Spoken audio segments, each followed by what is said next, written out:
नमस्कार मित्रांनो, मराठी माणूस प्रदीप. एक अत्यंत धक्कादायक गोष्ट आपल्याला बोलायची आहे. त्या गोष्टीसाठी म्हणून मी हा व्हिडिओ बनवतोय. मी आत्ताच 1-2-3 तासापूर्वी प्रभाकर सरांचा एक व्हिडिओ पाहिला. आकार डिझाईनचे यूट्यूबवर तुम्ही अनेकांनी त्यांना पाहिला असेल. त्यांचा तो व्हिडिओ होता. त्या व्हिडिओमध्ये काही ते खुलासे केले, त्यांनी काही मागण्या केल्या होत्या देवेंद्र फडणवीस साहेबांकडे. त्याची कारवाई देखील त्यांनी करून घेतली. त्याच संबंधित आपल्याला सगळ्या गोष्टी बोलायच्या आहे. मी अनेक वेळा या मजारी मशिदी या सगळ्या गोष्टींवरती आपण बोलत असतो. अनेक जण त्याला मला असं वाटतं धर्माचं रूप देतात, अनेक जण त्याला नको त्या गोष्टींकडे घेऊन जातात. आपले सेक्युलरवाद्यांचा किडा लगेच वळवळायला लागतो. पण ह्या गोष्टी किती गंभीर आहेत आणि या गोष्टी किती दखल घेण्यासारख्या आहेत हे मी या सगळ्या व्हिडिओमध्ये तुम्हाला सांगणारच आहे. नवी मुंबई विमानतळ आंतरराष्ट्रीय विमानतळ बनते आणि त्या विमानतळाच्या बाजूच्या टेकडीवरती डोंगरावरती द्रोणागिरी त्या डोंगरावरती तिथे काही वर्षांपासून मला असं वाटतं काही फडकी तिथे लागत होती. काही दगडांना पांढरे रंग लागत होते. हळूहळू तिथे खोल्या उभ्या राहिल्या.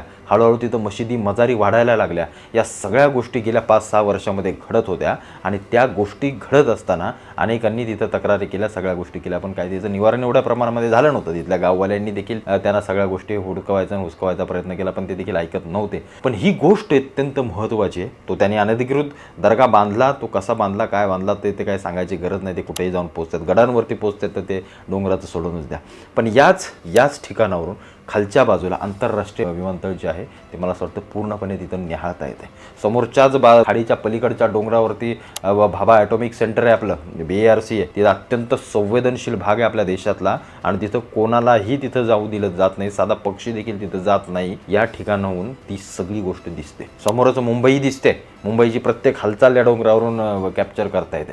बाजूलाच नवी मुंबई संपूर्णपणे दिसते, तिला देखील निहाळता येते तिथून. त्याच्याच बाजूला JNPT सारखा एक महत्त्वाचा पोर्ट दिसतोय, ते देखील सगळ्या गोष्टी निहाळता येतात. याच डोंगरावरून गेट ऑफ इंडिया या सगळ्या गोष्टी निहाळता येतात. समुद्र सगळा नजरेखाली येतोय, संपूर्ण प्रदेश नजरेखाली येतोय आणि याच ठिकाणी अनेक लोक येत जात असत. हळूहळू गर्दी वाढायला लागली.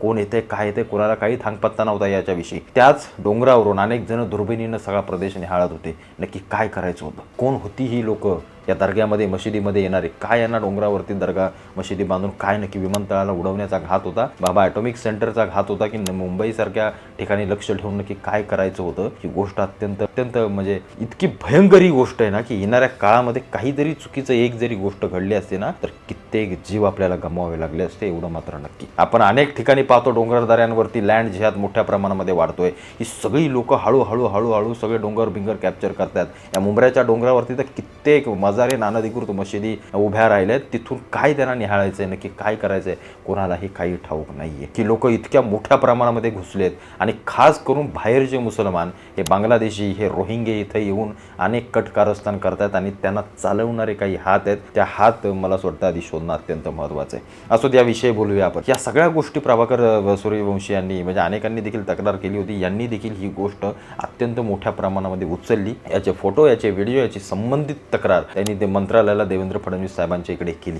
मी आभार मानतो सूर्यवंशी साहेबांचे. आणि ही केली असताना त्या मंत्रालयाकडून देवेंद्र फडणवीस साहेबांकडून त्यांना मला असं वाटतं रिटर्न मेसेज आला आणि त्यांनी सांगितलं की हे आम्ही IB कडे खाली इन्व्हेस्टिगेशन करायला सगळ्या इंटेलिजन्स एजन्सीकडे आम्ही पाठवतोय आणि तिथं पाठवल्यानंतर आम्ही नवी मुंबई पोलिसांना देखील पाठवतोय. आम्ही त्याची लवकरच चौकशी करू. आणि चौकशी होत असताना असं समोर आलं की इथे अनेक हालचाली काही घडत आहेत आणि सगळ्या गोष्टी होत आहेत आणि ते निश्चित काहीतरी कटकारस्थान करण्यासाठी हा सगळ्या गोष्ट केलेली आहे. हे एकदा उघड झालं आणि ते उघड झाल्यानंतर त्याच्यावरती सिडकोनं तात्काळ कारवाई केली.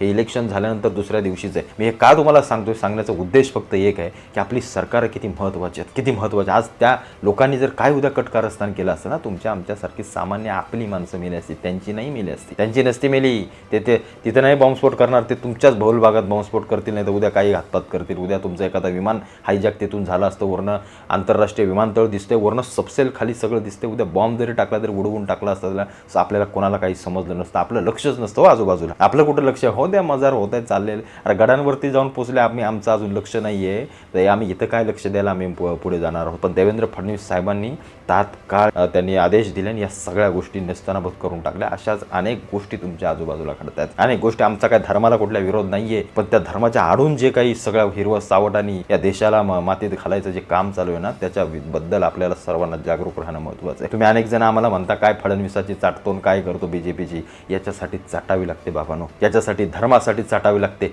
आज त्या प्रभाकर सूर्यवंशी सर असतील, आज आम्ही सर्वजण असू जे आम्ही हिंदूविषयी बोलतोय, भारतीय जनता पार्टीविषयी बोलतोय, आम्ही काय आमचं काय कुठला फायदा आहे म्हणून नाही बोलत. आज ती गोष्ट त्यांनी निदर्शनात आणली. उद्या जर काही झालं असेल तर कित्येक हजारो लोकांचे प्राण आज त्यांनी वाचवलेत त्यांच्या एका पुढाकारानं. त्याबद्दल मी त्यांचे खरोखर अभिनंदन व्यक्त करतो. समजलं, नुसतं बोलणं, कमेंटमध्ये बोलणं आणि काहीतरी करणं म्हणजे सर्व काही नसतं. त्याच्यासाठी सजग राहावं लागतं, त्याच्यासाठी सामाजिक गोष्टी कराव्या लागतात. काय रे जे बोलतं कोण कमेंटमध्ये, आपल्याला शिवाशाप आणि सगळ्या गोष्टी कोण बोलतं? ज्यांची घरात चाललं त्यांना कोण आई वडील विचारत नाहीत, ज्यांच्या शब्दाला घरात किंमत नाही, ते आपल्या फोनवर बघून बघून टाईमपास काहीतरी करून चल काहीतरी टाकू, असली ही सगळी लोकं. यांना सगळ्यांना एक सांगणे, बाबांनो तुम्ही सुरक्षित राहाल, पण जे धर्मासाठी, जे समाजासाठी, जे आपल्या महाराष्ट्रासाठी, आपल्या सर्वांसाठी लढतायत ना, त्यांना उगाच कुठल्या गोष्टीमध्ये खाडा घालत नका जाऊ, त्यांच्या मध्ये वाटेत उगाच आडवे येत नका जाऊ. तुम्हाला साल्यानं काय करता येत नसेल नका करू, पण एखादा करत असेल त्याला अडवू नका, त्याला बोलू नका. असेच मला असं वाटतंय आज यूट्यूबर, पण त्यांनी